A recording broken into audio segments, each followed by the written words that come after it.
Hi everyone, how's it going? I was watching a video by one T Drayton on Facebook, and she does these reels, specifically dealing with childhood traumas left behind by parents and adults behaving inappropriately with children or abusing children heavily, and kind of reframing what the discipline of children should be. It's mostly about healing adults that have suffered in their childhood and like need a place to basically vent about what they've gone through in their lives. And I really respect T Drayton for giving people that space. I respect anyone like that for giving people that space. But there was one particular video that she made about Gen Xers and boomers not admitting their wrongdoing to younger generations. That particular video that I wanted to pick up on, it wasn't what she said in the video that I wanted to pick up on, because she didn't say much. It was what I got from it. And what I got from it was this, right? Through the targeting and through my own misdeeds in life, I've had the unfortunate fate to be both victim and villain. I'm still a TI, and I'm going to be a TI for life. I've probably been a TI all my life up to this point. And I have really treated people badly in the past, as a kid, as a teenager, as an adult. And having a view from both sides, it is really traumatic to be a victim of abuse and to be a survivor of abuse. It is incredibly traumatic, and there's a lot to work through. And systemically, you don't get as much support as mainstream society or any society claims. As much as we want to talk about how we support victims, we really don't. At the same time, when you are the victim, as much as it hurts in the moment, and as much as the shame of being a victim plays in your mind, when you open up about what you've gone through, at some point you will attract people who are sympathetic to your plight or sympathetic to the wounds that you carry. Now, I haven't experienced people being very sympathetic with me, but the few people in my life that have really connected with my struggle, they've been there for years. So it's like, when you're a victim of abuse or you're a survivor of abuse, you are more likely to have people sympathize with you, and you are more likely to have the space to emotionally express how you feel about the abuse. If you've been abused in your life and you're talking to somebody who hasn't abused you, the space that they give you to emote, to cry, to feel something, that is something that a perpetrator very rarely gets in real life. They don't really get that. We save our tears and our sympathies for fictional villains, for fictional anti-heroes. When it comes to people like that in real life, the society might protect them. The system might protect them. Even groups of people might protect them, but deep down, there is a fear and hatred there of them. And the tragedy is that we only really express that fear and hatred, or we only really have power in fearing and hating them when they actually repent for what they've done. Abusers know that they have a lot more to lose by being repentant than they do with not being repentant and just living their lives and just getting on with it, because they know at some point people will get tired of being angry, they'll get tired of arguing the point. They won't be strong enough to confront you, something like that. Abusers know at some point you'll drop the subject and you'll back away and you'll leave it alone. So the abusers who don't suffer are the ones who are unrepentant. Now, for the abusers who repent and who admit what they've done, once again, they stand to lose a lot. That's when they're self enough to know what they've done in the first place. When they're not self enough to know what they've done in the first place, what that says to me is that the wrong that you committed was so traumatic to you that if your brain were to acknowledge it, it would probably shut down. It's one thing to admit to other people the wrong that you've done, but to admit it to yourself, to really allow it to sink in the hurt that you've caused to other people.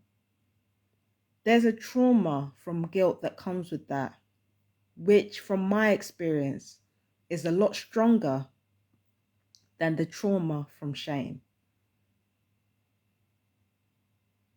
It's a lot stronger and it's a lot more powerful.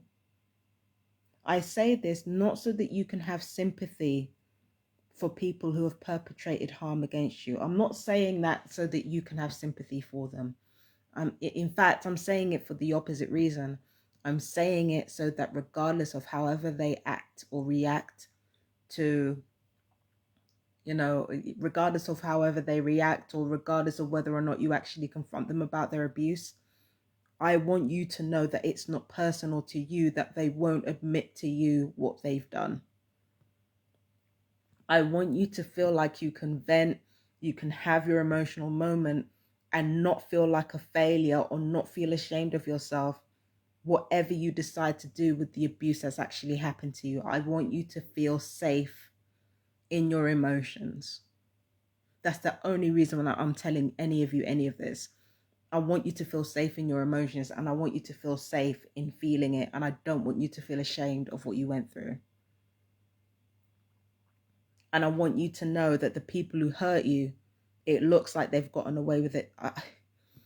I speak from experience. They have not. They have not.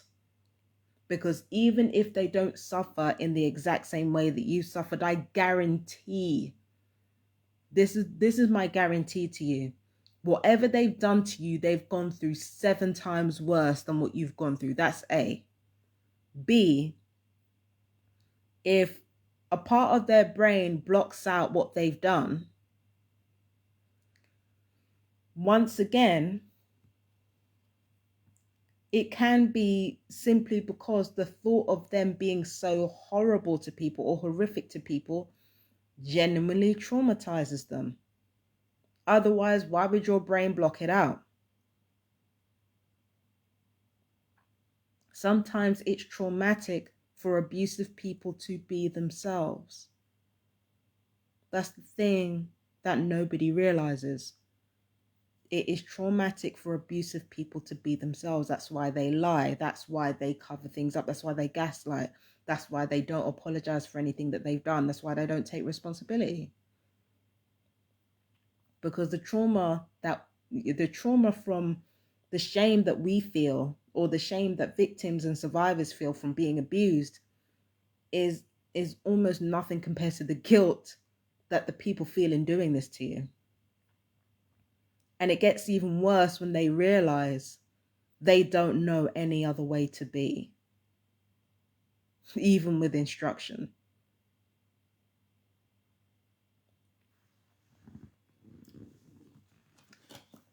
The thing about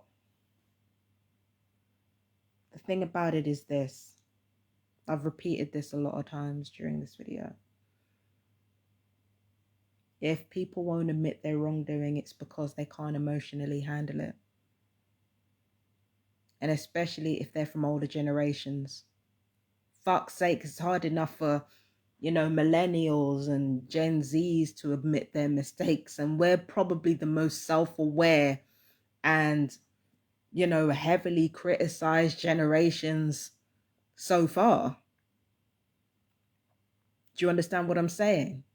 And it's hard enough for us to admit when we fucked up. Can you imagine being part of generations that were not taught to emotionally regulate themselves, and the guilt that is packed up from years of abusing other people. Can you imagine? Can you imagine? It's hard enough for us, remember. What must it be like for them? The guilt is the level of trauma that comes with the guilt of knowing that the image you project is a symptom of imposter syndrome on your part, because you know in your soul you're an abuser. This is who you are, or at least this is who you've been raised to be. And in this society, we're raised to at least appear to be good people.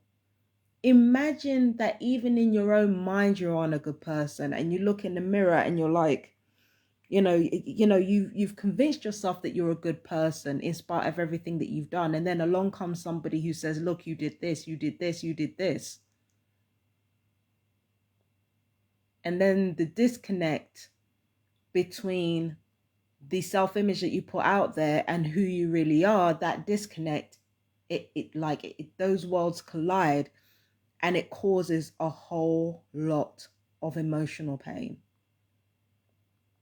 Because once you admit to yourself and everyone else that you are a horrible person,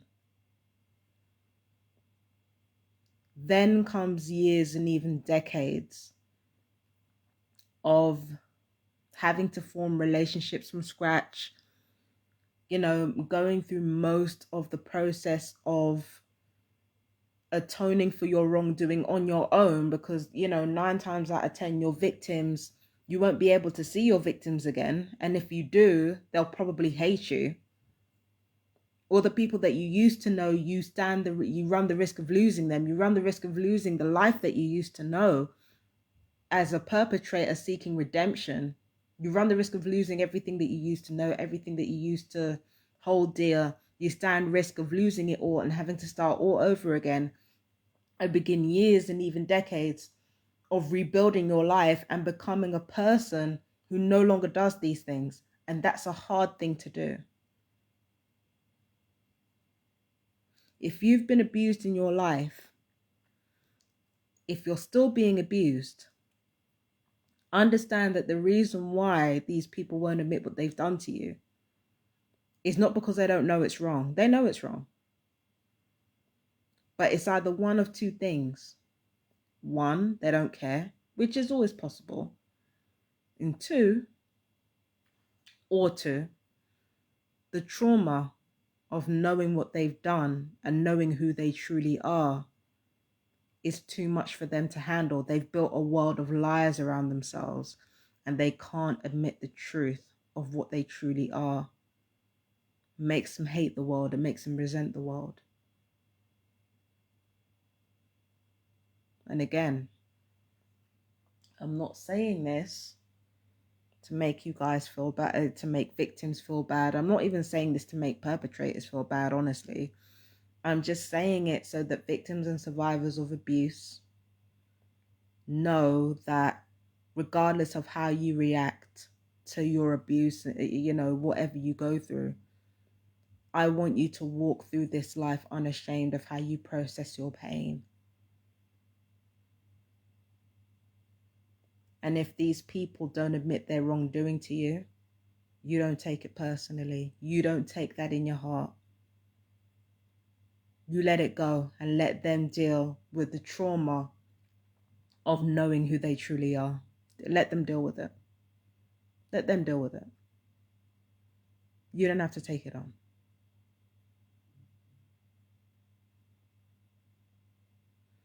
So anyway, I gotta go. I love you guys so much. Please forgive the eye bags. I don't know how I'm gonna get rid of those. But yeah, I love you guys so much. Peace and blessings.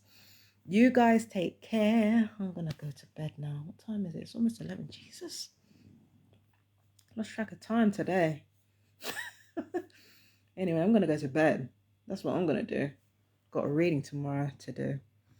Got to upload that on YouTube, and check out Empress Justice Tarot YouTube for that. That'll be uploaded tomorrow evening. So you guys take care. Peace and blessings. Mwah. Bye-bye.